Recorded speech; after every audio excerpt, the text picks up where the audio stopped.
Thank you so much, everyone, for taking the time to attend our No More Noise Toronto info session on telling your story. I am so glad to have Alison Stewart, who's the Director of Advocacy and Public Policy for Cycle Toronto. One more person has just joined here. So Alison Stewart is the Director of Advocacy and Public Policy for Cycle Toronto, and we've worked together for a couple of years now on a variety of different projects for safe streets. And safe streets are generally quieter streets, so I'm very glad to have their support. I'm going to share my screen and just show a couple slides, and then we're going to go into Alison's presentation on how to tell your story to a committee. And this is focusing on noise, but of course, if you have the desire to share your opinions with city officials and elected officials, this is the way that they have to listen to you. So with that, I'm going to share my screen. Hello, Kathy. Thanks so much for joining us. Okay, I'm going to share my screen here. And okay, excellent. So for those of you who don't know, No More Noise Toronto, we are a grassroots organization started a couple of years ago, and I am the founder of this organization. And our goal is to create a more healthy, inclusive, and social city through noise reduction. And next slide. There we are. So we're grassroots, and I'm collaborating with other groups to create a unified front. The people that are noise makers generally are very well organized when you think of the car culture, and sometimes establishments or operators when it comes to amplified sound, they all know each other. And so we're trying something new, and either through the crowdsourced data that I've been collecting through the Not 311 Noise Report, or my meters that I've been placing on people's balconies, we are learning about sound and noise and how it impacts us. And if you want to learn more, my story is on the Toronto Open Data Portal called Measuring Sound from the Bedroom Window. And so with that, I am now going to stop sharing and bring it up to Alison. Now, I need to make you co-host. Let me remember to do that. There we go. Make co-host. Yes. All and right. remember to share your audio too. Yes, ma'am. Thank you for that. So I'm very happy to be here today. My name is Alison. I love nothing more than I love engaging with city council and committees. I like to say and encourage people to come and join me at various committees to depute or city council, because it can be the best free drama in town. And you get to see, your elected officials, and you just are just human beings like the rest of us. Some are smarter than others, So I should quickly mention, have you all heard of Cycle Toronto? I know Phil has, but just by way of introduction, Cycle Toronto is a grassroots charity that began in 2008 and has been advocating for building better cycling infrastructure, building better education and awareness programs, and also building the culture that supports a cycling city for all. So, pardon me. We're just going to go over, my goal for this presentation is really just to give you a brief overview of what deputation is, why it matters, and how you can navigate the city website to get involved, and also how to tell your story in a compelling way. And we'll have time, if people are up for it, I would love to give everyone an opportunity to practice giving a 3-minute deputation. Because the practice makes perfect, and we're among friendly people, so why not? So at the end of the day, a deputation is really just a speech. I like to think of it as a 3-minute or a 5-minute elevator pitch. It's a statement that is being made either on behalf of an organization. So when I go and depute, I speak on behalf of Cycle Toronto. But if you are a local resident and you are deputing on behalf of you or your neighbors, that's all it is. And it's really, Ingrid mentioned, it is a great opportunity to share your voice with our elected authorities. And they will often refer to some of the deputations when they are speaking at council. So really, I'm sure you've all heard this before. When you're telling your story, it's best to be personal. It's best to be authentic. And it's really, you're given 3 to 5 minutes. So really, they want to hear about what is your lived experience, right? How are you being impacted by whatever issue you are there speaking about? I'll go through it a little bit later, but just going through the important stepping stones of an important deputation, right? Like you need to introduce yourself. Who are you? What are you looking for? What is your main objective of deputing, right? What solution do you want the city leaders to find? And always knowing your audience is important. So for example, when we go through who the committee members for the economic and community development is, I will give you a few tips on who you're speaking to. Now, sometimes at the end of a deputation, committee members will ask questions. This can be very intimidating for people that have done this the first time, but it's really a great opportunity to reiterate what your main points are. And you don't have to know the answer. Sometimes committee members are asking questions to give you the opportunity to expand on some of the things you were saying. And if you don't know the answer, it's great to say, that's a great question, but it might be better answered by somebody, on city staff. But this is why this issue is important and why I'm really asking that you speak to city staff and your fellow colleagues to find a solution. Now we're going to go over the logistics. How many of you have interacted with the City of Toronto's website? Anyone? Phil, I know you have. Anyone else? Okay. So I'm going to, Timmins is a city of, oops. Why is that not? Okay.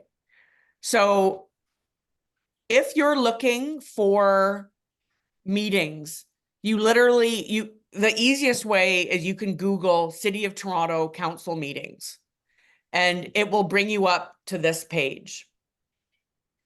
And it has all sorts of different options, but what I find easiest to do is to click View Meetings, and you can take a look. So on this page, it will show you, what are the upcoming and current meetings.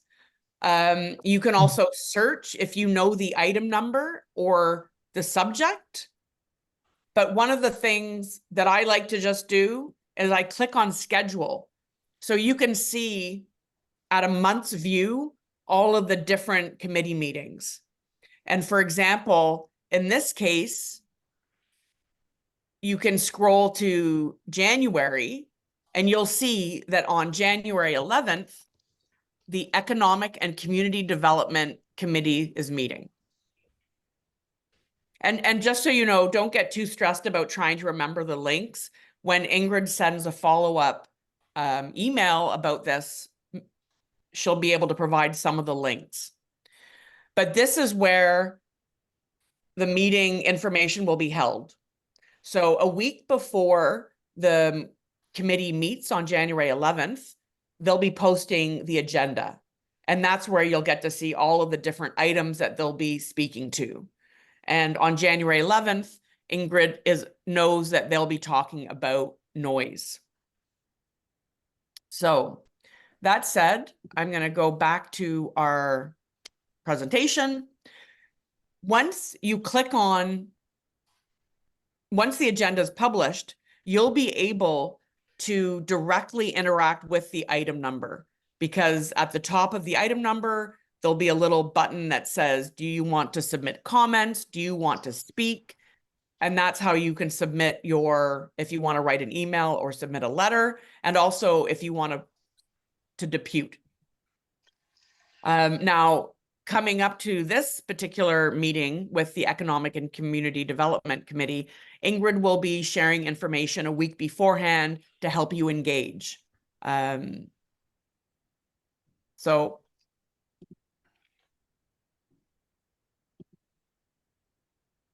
So the day of your deputation, generally all committee meetings take place, they're all done now in a hybrid format. So that gives you the option of either deputing from your home or a library, or you can go in person.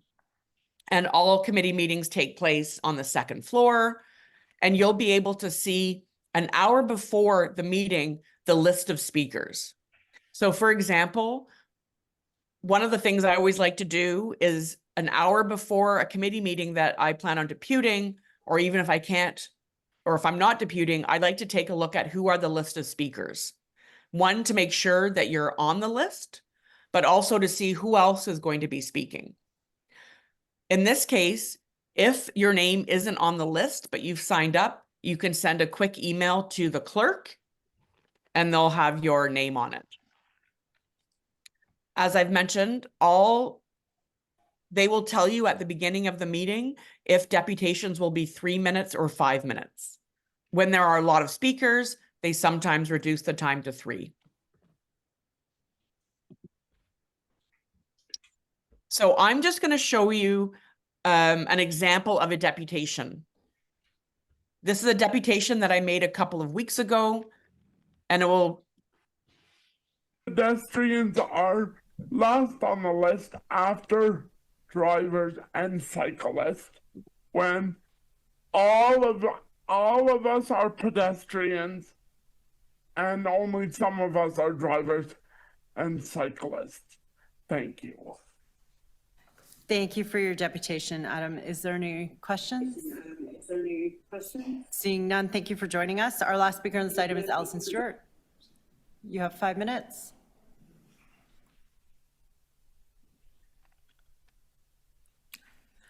Hi there, Chair McKelvey and members of IEC.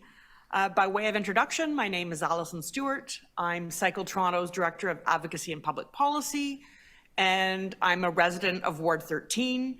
So I will echo some of the concerns that the previous deputant Adam brought forward regarding the pure pandemonium at intersections along Jarvis at King, Front, and Adelaide.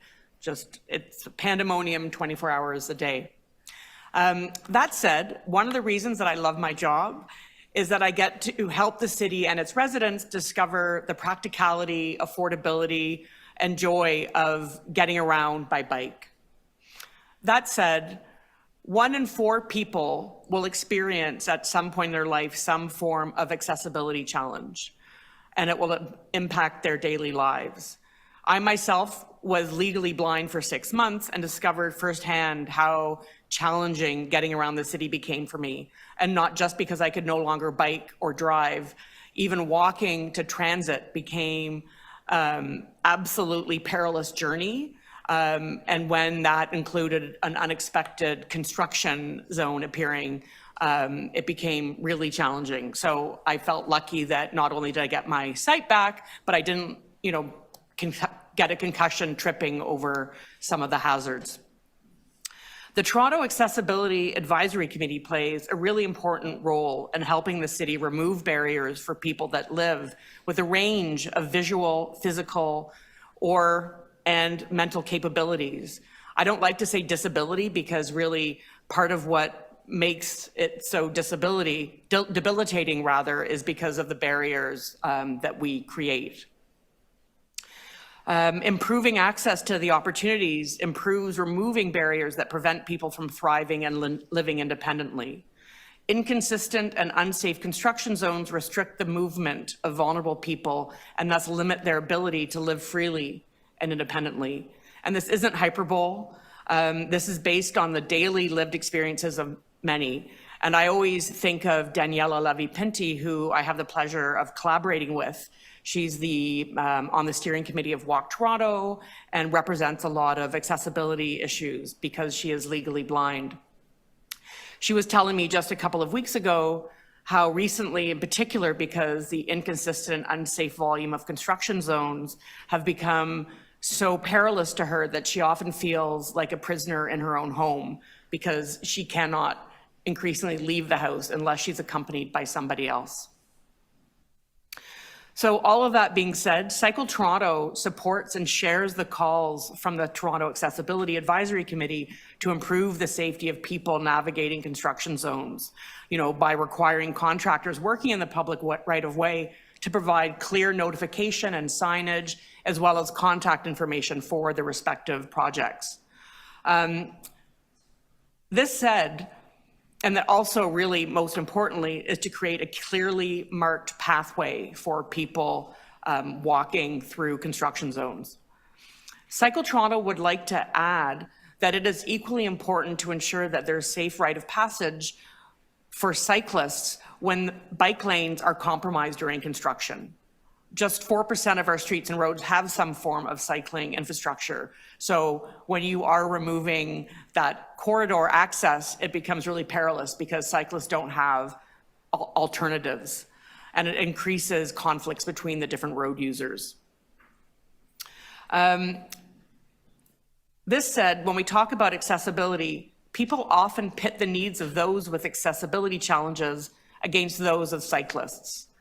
This approach is often used by many who have little interest in helping remove barriers for people and seeks only to perpetuate the trope that cyclists are dangerous to pedestrians.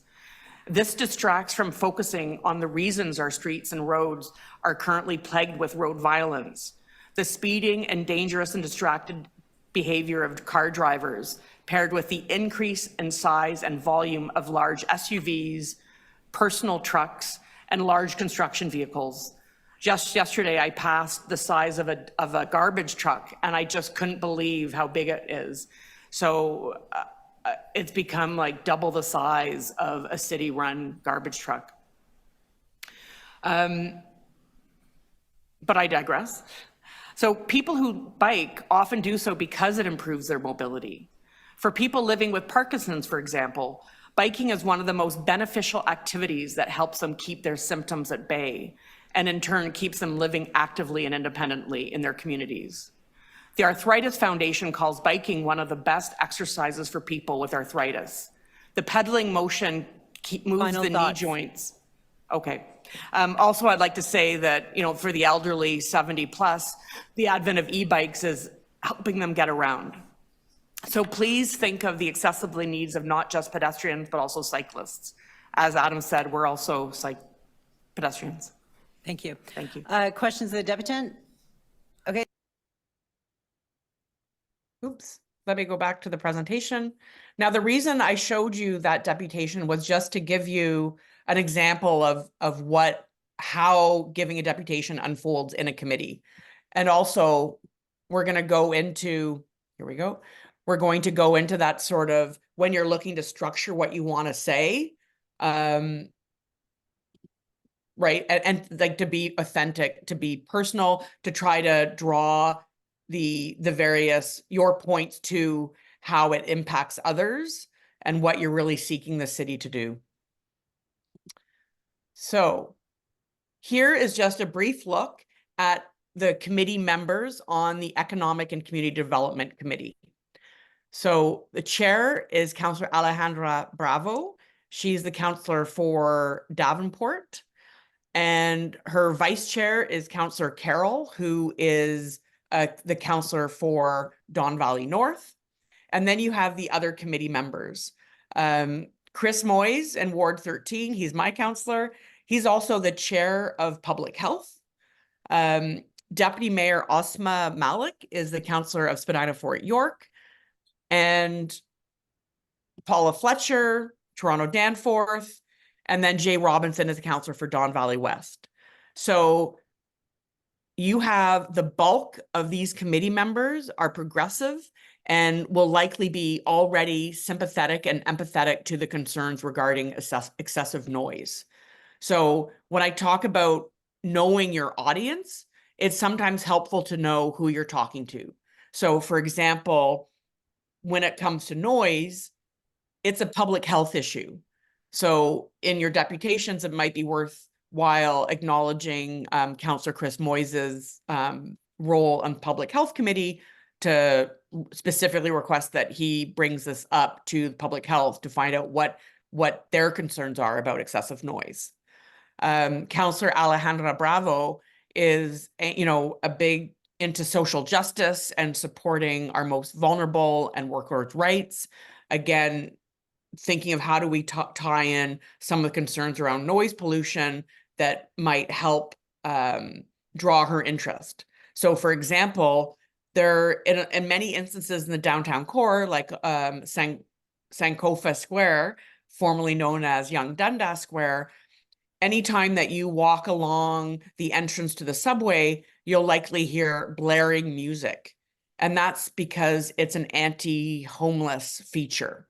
And so 24 hours a day, there's excessive music being played, which sort of adds to the pandemonium of the square. So that could be something worth mentioning in some of your deputations, because again, you're trying to build that engagement with some of the councillors. So now I just want to give you a brief overview of some of the existing policies that City of Toronto has in place.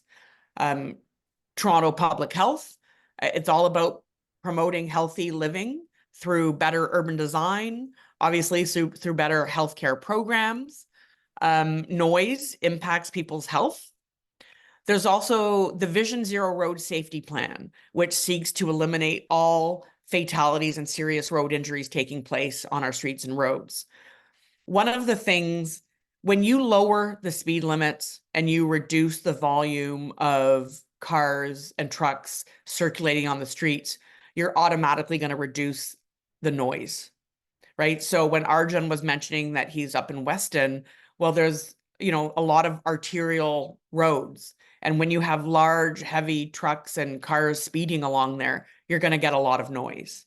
But if the city were, for example, to consider reducing some of those traffic lanes, to expand sidewalks and provide protected bike lanes with traffic calming, it would automatically reduce the amount of that noise. There's also the Transform TO Climate Action Strategy, which seeks to have 75% of all trips under 5 kilometers done by active transportation.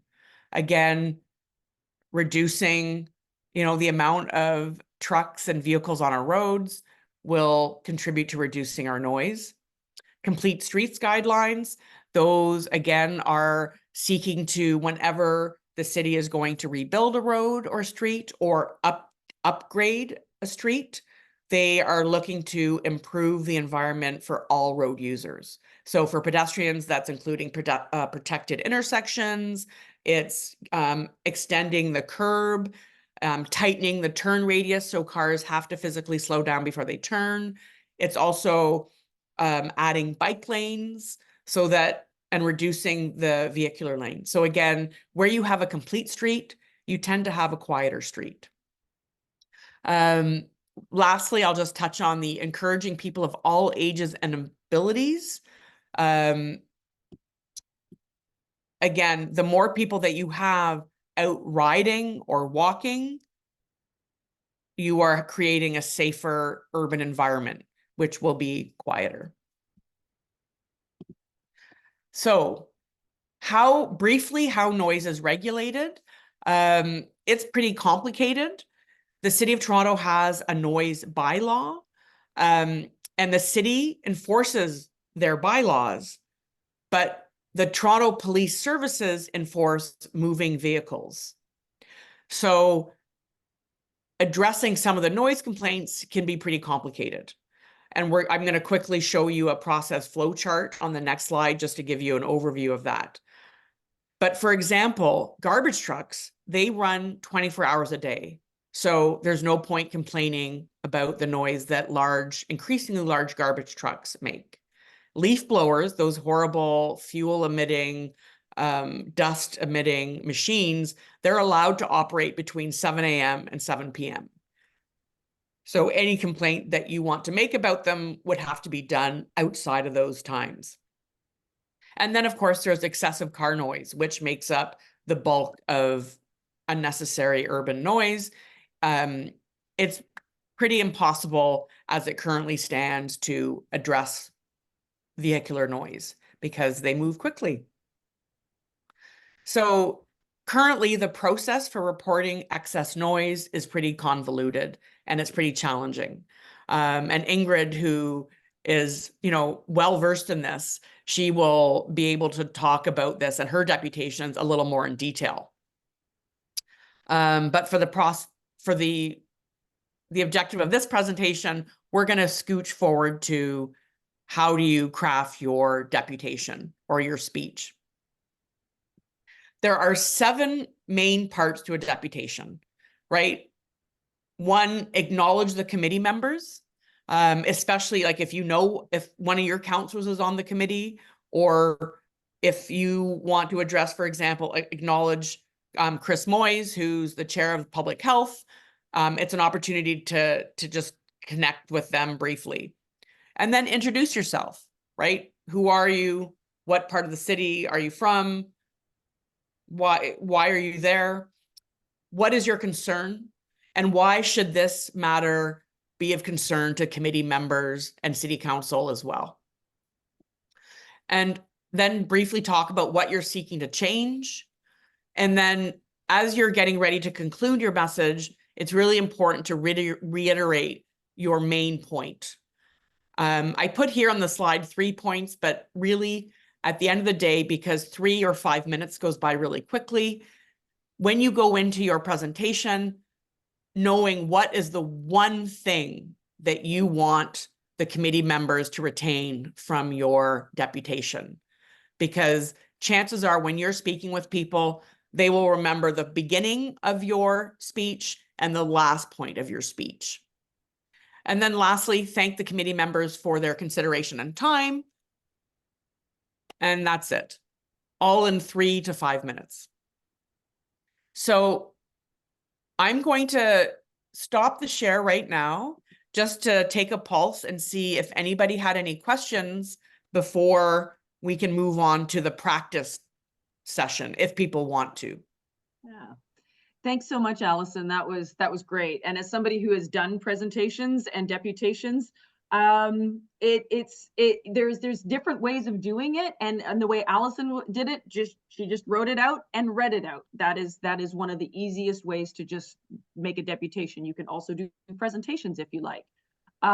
So I see that there's a hand raised from Larissa, so that's fabulous. Yeah, so here we go, exactly as I was saying. So Larissa, your question, it just popped away from me here. Are visual aids allowed? What tech can be used? Go ahead and answer that. Oh, I was going to say, well, yes, visual aids are allowed. Yeah. So you can either share a presentation, like a PowerPoint, or you can they still have you can show something on the screen. Like if you have a piece of paper, you can put it on there. They have like a little, I don't even remember the name of it. But you can show it on, you don't need a computer. I would like to mention regarding visual aids is sometimes, so when you submit an overhead projector, thank you, Larissa. Yeah. I personally shy away from presenting PowerPoint or visual aids on the grounds that when you submit formal comments, you can submit presentations or reports. Because you don't have a lot of time, it's really important from my view, to talk to them, look at them, and it's your opportunity to address them. And you don't necessarily want them looking at a presentation. But again, Ingrid, she uses presentations to great effect because she's showing all sorts of data regarding, noise, but she'll talk about that. Yeah, and for me, a presentation keeps my thoughts and my words organized. If I have bullet points or something, sometimes I can go off into, a little rabbit hole and then I get lost. So for me, a presentation really works. Plus, again, as Alison was saying, I'm trying to present data in a visual format that is easy for them to understand. Sometimes when you present data and you try and talk through it, they can't follow that. So it really is something that is personally yours, and you can feel free to make it yours. And through the overhead projector, you can bring a computer and you can plug in an HDMI cable and show that.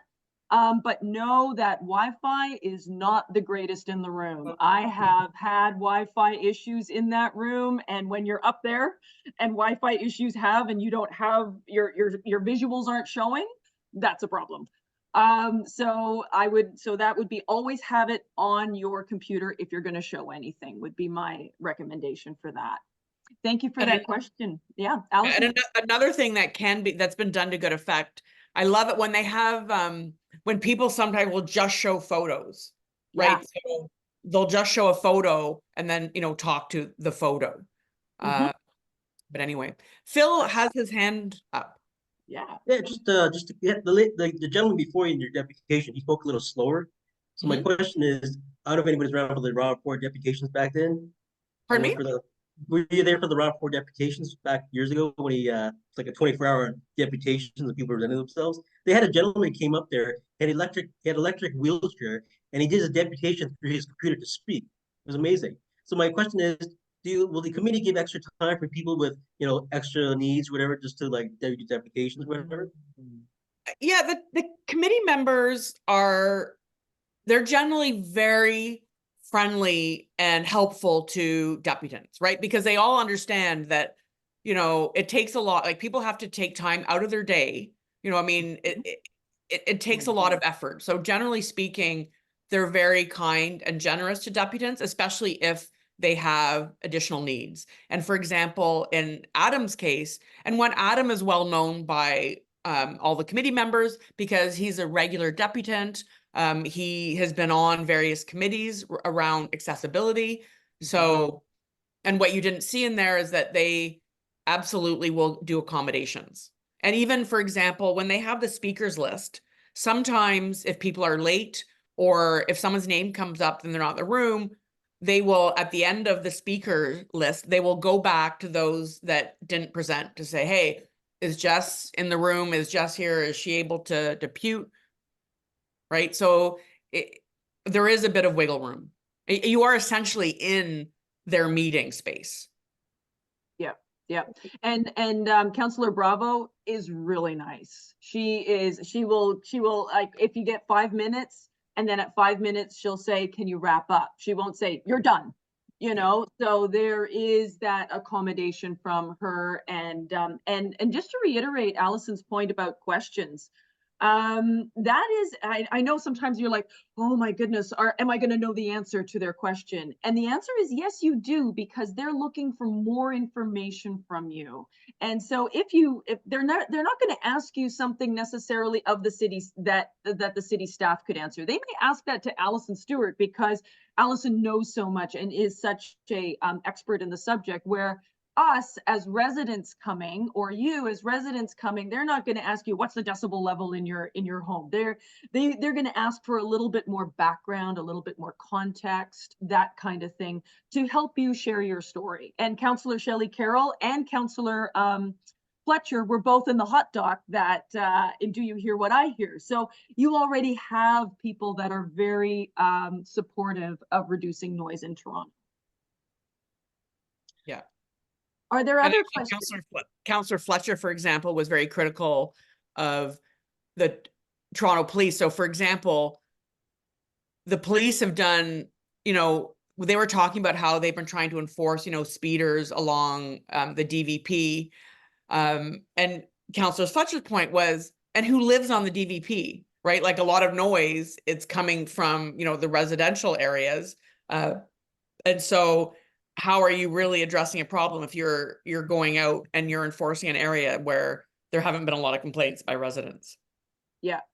And I will have met with every councillor other than Jay Robinson. I haven't been able to meet with her, but I have met with every other councillor in advance. So they will know our story and they will know some of the issues that we're facing.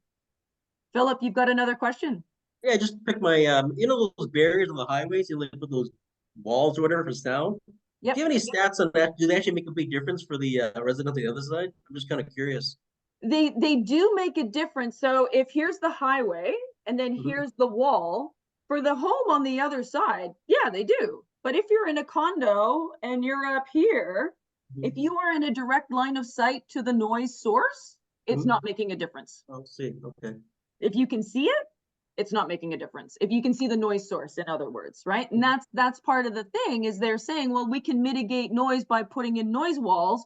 Well, you're not going to do that on the DVP. I know there's some people here on the call who look onto the DVP and they're like half a kilometer away from it, and they hear that sound full on, and you can't mitigate that, you know, like even a curved wall, or I mean, the cost of doing something like that. So to your you know, that's why I keep going back to mitigate noise at the source, because those walls don't really do much. I know in Pickering, they have these walls, these condos up there, there's fully new condos there not too long ago. And they got the walls there because there's a residential there, but they put the walls all the way through on Bailey Street. So like I said, it doesn't make a difference, the condos there, right? Nope, the higher you are, if you're over that wall, it does nothing. Yeah, sound travels up. Now, Very nice. does anybody want to, if anyone has any other questions, but are people interested in trying to do like a 3-minute elevator pitch as an opportunity to, you know, practice, to introduce yourself? Because if you are looking, you know, to get more involved and, you know, deal with this noise issue, this could be a really great test run. And leading up to January 11th, Ingrid will organize a meeting the week before to help people run through submitting their comments or deputing at City Hall, and even maybe meeting people at City Hall, because that's always fun. Yeah. So when, like for Cycle Toronto, when we organize people to come and depute on an issue, you know, I always love, you know, rounding up people, coming to City Council, bringing some granola bars, depending on what's on the agenda. You know, it's a really fun way of meeting others that have the same concerns as you. And also you get to meet some of the councillors. It's kind of a social thing in a weird, fun way. Yeah, absolutely. I would wholeheartedly agree with that. So does anybody want to do like a quick 3-minute test run of, and then of course we'll learn some of your specific pet peeves regarding excessive noise. I see Art nodding. Okay. An RPAN, excellent. Okay. So because you know, it's 10 after 1, do people want to take a few minutes to sort of jot down their notes? And honestly, like for example, in the deputation I showed you, you could see that I was referring to my computer, but sometimes I literally will just jot down a few points on a piece of paper, depending on how busy things are, and how well I know the subject. Great. So do people take a few minutes? Do we have Arpan has unmuted himself. Are you ready? Yeah, I was going to suggest, could you paste the pointers about, like you had a slide, if you could either show that or paste that in the chat, that would be really helpful. Yep, I will do that right now. Sounds good. Yeah.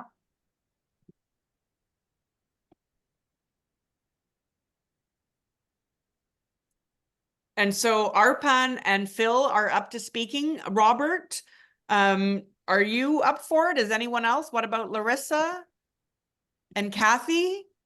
Jan? Pressure. I know this is a safe space, but I'm a little nervous and I don't know. Well, so exactly, right? And honestly, yeah, it's and it will be the first few times you depute are nerve-wracking. When I think about, like now, I'm very comfortable with it. I do it all the time. But when I first started doing it, I spent a lot more, I was very nervous. And so, yes, I totally, we can also pause the recording so that you can speak freely without worrying that your test deputation will be captured in our public record. Yeah. Sorry, it might be a little off topic, but I do have a question about what we are kind of ultimately proposing, and if we should sort of have a unified perspective, or if we kind of all go rogue in that sense. Because what I ultimately want to push is the suggestion that we adopt noise cameras and shut down, actually enforce the laws around modifying mufflers. Does that make sense, or am I missing anything? Oh, that's a great question, Robert. Ingrid, do you want to tackle that one? Yeah, I'm happy to. So I've been wrestling with this myself, Robert, because noise is complicated and it's also personal. We've got 4 different noise categories that the city has bucketed the noise issues in: amplified sound, construction, motor vehicles, and general noise. And so garbage trucks, leaf blowers, sirens, beepers is general noise. And so while I don't want to be too prescriptive, I would suggest that we focus on one of the noise sources. So for you, that would be motor vehicles. And as I've been talking with people, we are generally aligning on what we want. And enforcement is applicable to every single one of those noise sources, whether it's amplified sound. We can have the greatest bylaws, but if there is no enforcement, then what's the point of the bylaws? So the noise cameras is a great step towards that. And the more that the city councilors hear noise cameras, the more they're likely to go, we need to do this. We need to do this. So I would wholeheartedly agree with noise cameras. And the other piece that goes along with noise cameras is to actually set a decibel level limit in the city. And many cities are using 85 decibels. The city of New York they are triggering their noise cameras on 85 decibels. If the noise camera hears 85 decibels from 50 feet away, it triggers and takes a picture. So that would be, one of your asks literally could be, let's have a noise decibel level limit. Let's enforce the existing laws and let's move forward for noise cameras. Okay. And sorry, I mean, maybe this is off topic, but at No. some point, I think it would be great to kind of get some talking points on noise cameras that have been proven to be successful in other parts of the world. I think in New York, they're adopting them now. Yes. And I think for $35,000 a camera, which seems, I mean, I think they'd make their money back in 2 days, and then it would just be a lot of profit. So I think there's quite an incentive from a couple perspectives to adopt something like that. But anyway, I think we can probably get into those details maybe a bit later. Well, so back to kind of what you're hinting at here is my goal is to make everybody's deputations as easy as possible, or to make the process of deputing as easy as possible. So on Eventbrite, and I'll put the link into the chat, I actually have a couple of events where they're called prep sessions for the Economic and Community Development Committee meeting.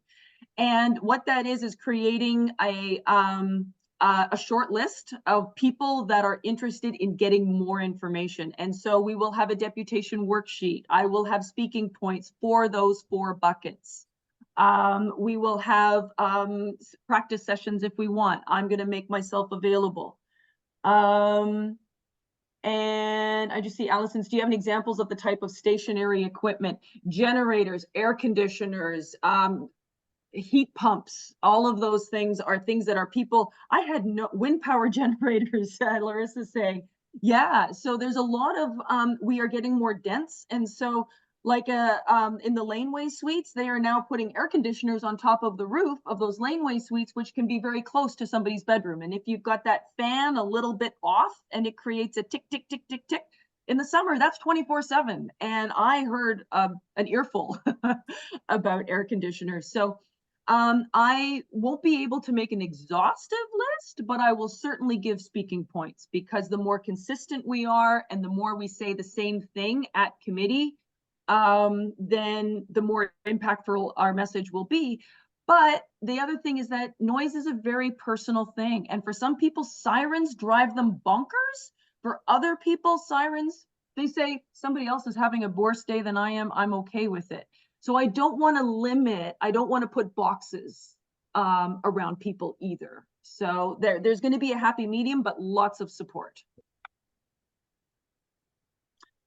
So on that, should we pause the recording and have some folks that would like to do a practice, 3-minute deputation on what their pet peeves are on noise and how they would basically present to committee? And you And can I'm- pretend that Ingrid and I are committee members. And I'm going to pause the recording now. Resume recording. There we go. Thanks so much, Allison. So thank you for that presentation, Allison, and thank you everyone for taking a shot at making a deputation.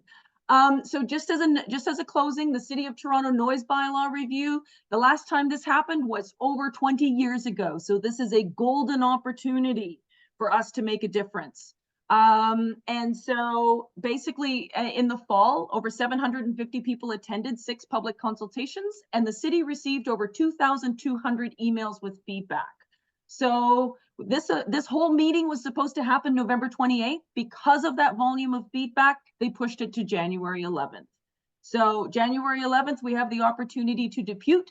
After that, the recommendations that come out of that meeting will be voted on by the entire city council in early February 2024. And there we go. So in early February 2024.